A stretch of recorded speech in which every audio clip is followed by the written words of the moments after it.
Hello guys, আসসালামু আলাইকুম রহমতুল্লাহি ওয়া বারাকাতুহু। আমাদের বাংলাদেশের প্রধান উপদেষ্টা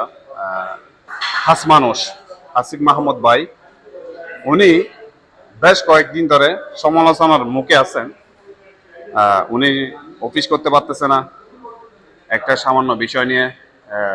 বাংলাদেশের রাজধানী ঢাকা দক্ষিণের মেয়র নিয়ে হঠাৎ করে ওনার আরেকটা ভিডিও ভাইরাল হয়ে গেল।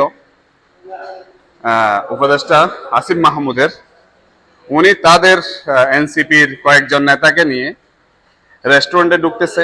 অবশ্যই আপনারা দেখতেছেন, সেখানে ডক্টর শারমিনা সুলতানা নাকি কি নাম, উনি আছে, ওনার চুলগুলা খোলা দেখেন আপনারা, ঢুকতেছে। তারপর কিছুক্ষণ পর ওনারা আবার বের হয়ে যাবেন।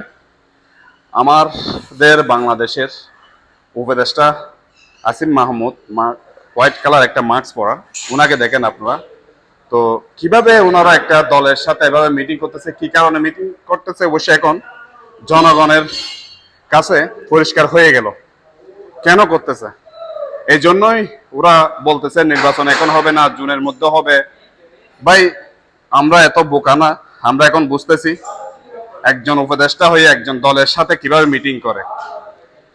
এগুলো তো এখন বলতে গেলে সবাই বলবে আমরা বিএনপির দালাল, আমরা অমুকের দালাল, এরকম বলবে।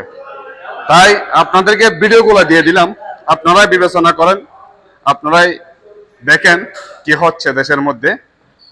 তো সবাই ভালো থাকবেন, ভিডিওটা বেশি বেশি শেয়ার করে দিবেন। ভালো থাকবেন, আসসালামু আলাইকুম।